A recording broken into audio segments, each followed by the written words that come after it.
মজাদার আর পারফেক্ট একটি donut recipe নিয়ে আপনাদের মাঝে হাজির হয়ে গেলাম। ঘরে থাকা অল্প কিছু উপকরণ দিয়ে বানিয়ে নিতে পারবেন যে কেউ। আসসালামু আলাইকুম এভরিওয়ান, কেমন আছেন সবাই? আমি রুনাস ব্লগ চ্যানেলে ওয়েলকাম জানিয়ে শুরু করছি আজকের ভিডিও। প্রথমে আমি একটা মিক্সিং বাটি নিয়েছি, মেজারমেন্ট কাপের 1 কাপ লিকুইড দুধ দিয়ে নিলাম, আর দুধটা আমি হালকা গরম করে নিয়েছি। এখন আমি এর মধ্যে দিয়ে দিব হাফ কাপ চিনি। মিষ্টিটা যে যেরকম খেতে পছন্দ করেন সেরকম দিয়ে নিতে পারেন। দিয়ে দিলাম অল্প পরিমাণের লবণ। 1 টেবিল চামচ ইস্ট দিয়ে নিব। অবশ্যই কিন্তু দুধগুলো হালকা কুসুম গরম করে নিতে হবে। সবগুলো উপকরণই কিছুক্ষণ সময় নেড়েচেড়ে ভালো করে মিশিয়ে নেব। এই যে দেখুন, আমার কিন্তু মিশিয়ে নেওয়া শেষ। এখন আমি এর মধ্যে দিয়ে দিব মেজারমেন্ট কাপের 1 কাপ ময়দা। ময়দাটা আমি একবারে দিব না, আস্তে আস্তে দিয়ে নিব আর সফট একটা ডো বানিয়ে নিব।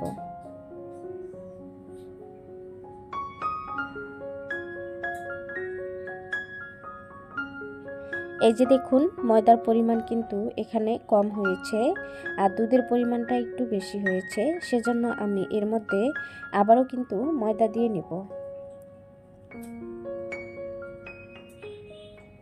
এই যে আমি ডোটা করে নিয়েছি, এটা কিন্তু বেশি শক্তও হবে না আবার বেশি নরমও হবে না। আপনারা কিন্তু দেখেই বুঝতে পারছেন যে ডোটা কেমন হয়েছে। এখন ডোটা ঢাকনা দিয়ে ঢেকে 20 মিনিটের জন্য রেখে দিব। ফিরে আসলাম 20 মিনিট পরে।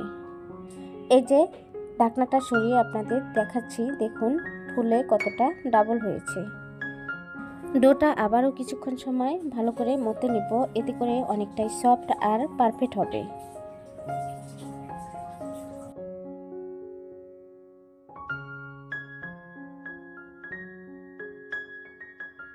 আমি একটা ডো থেকে লাচি কেটে কয়েকটা করে নিব।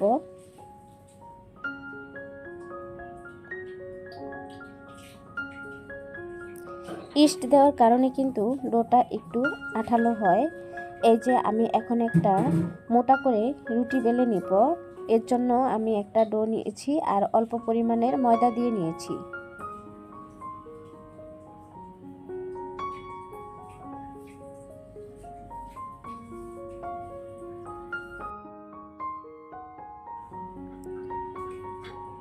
রুটিটা আমার বেলে নেওয়া শেষ, আর কতটা মোটা করে বেলে নিয়েছি সেটা কিন্তু আপনারা দেখেই বুঝতে পারছেন। আমি এরকম একটা কুকি কাটার নিয়েছি। আপনাদের হাতের কাছে যদি কুকি কাটার না থাকে তাহলে স্টিলের গ্লাস দিয়েও কিন্তু এরকম করে কেটে নিতে পারবেন। কুকি কাটার দিয়ে আমি কিছু ডোনাট ছোট ছোট করে বানিয়ে নিব, আর স্টিলের গ্লাস দিয়ে কেটে কিছু ডোনাট বড় বড় করে কেটে নিব। আমি একটা নজল নিয়েছি আর নজল দিয়ে মাঝখানে এভাবে করে নিচ্ছি।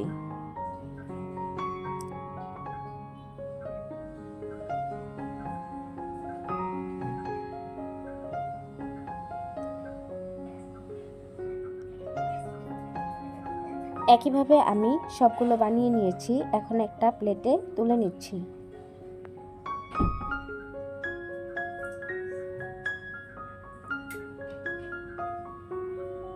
এটা এক সাইডে রেখে দিব, আর চুলায় একটা প্যান বসিয়ে এর মধ্যে দিয়ে দিব পরিমাণ মতো তেল। তেল যখন হালকা গরম হয়ে যাবে তখন একটা একটা করে ডোনাট এর মধ্যে দিয়ে নিব।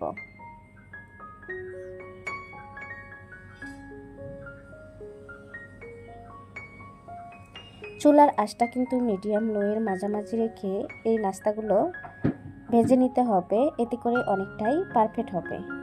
আর তেলের মধ্যে দেওয়ার সাথে সাথে এটা ফুলে কিন্তু ডাবল হয়ে যাবে।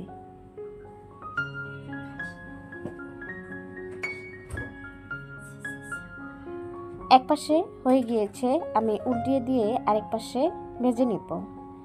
আর এই ডোনাটগুলো উল্টিয়ে পাল্টিয়ে ক্রিস্পি করে ভেজে নিব। উপর দিয়ে যখন ব্রাউন কালার চলে আসবে তখন আমি এগুলো নামিয়ে নিব।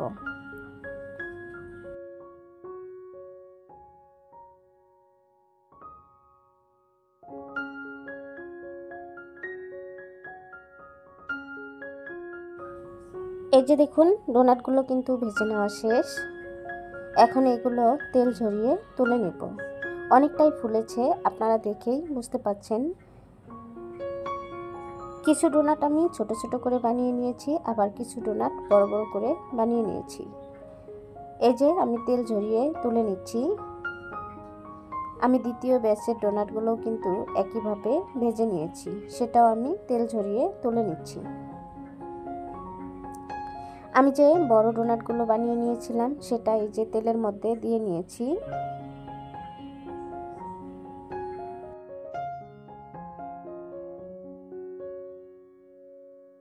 এগুলো কিন্তু উল্টিয়ে পাল্টিয়ে ক্রিস্পি করে ভেজে নিতে হবে। আর এই ডোনাট রেসিপিটা বানানো কিন্তু একদম সহজ, আর অল্প উপকরণেই কিন্তু বানিয়ে নিতে পারবেন যে কেউ। আপনারা চাইলে এই ডোনাট রেসিপিটি বানানোর সময় ডিম দিতে পারেন। আমি কিন্তু এখানে কোনো রকম ডিম দেইনি, ডিম ছাড়াই বানিয়ে নিয়েছি। এক পাশে হয়ে গিয়েছে, আর উল্টিয়ে দিয়ে অন্য পাশেও আমি একইভাবে ভেজে নিয়েছি। এই যে দেখুন ভেজে নেওয়া শেষ, এখন তেল ঝরিয়ে তুলে নিচ্ছি। এটা সকালে বা বিকালে চায়ের আড্ডায় কিন্তু খেতে অসাধারণ লাগে। আপনারা চাইলে এটা এমনিতেই খেতে পারেন, আবার চাইলে চা দিয়েও খেতে পারেন। সবগুলো আমার ভেজে নেওয়া শেষ, সব মিলিয়ে আমার এতটুকু হয়েছে।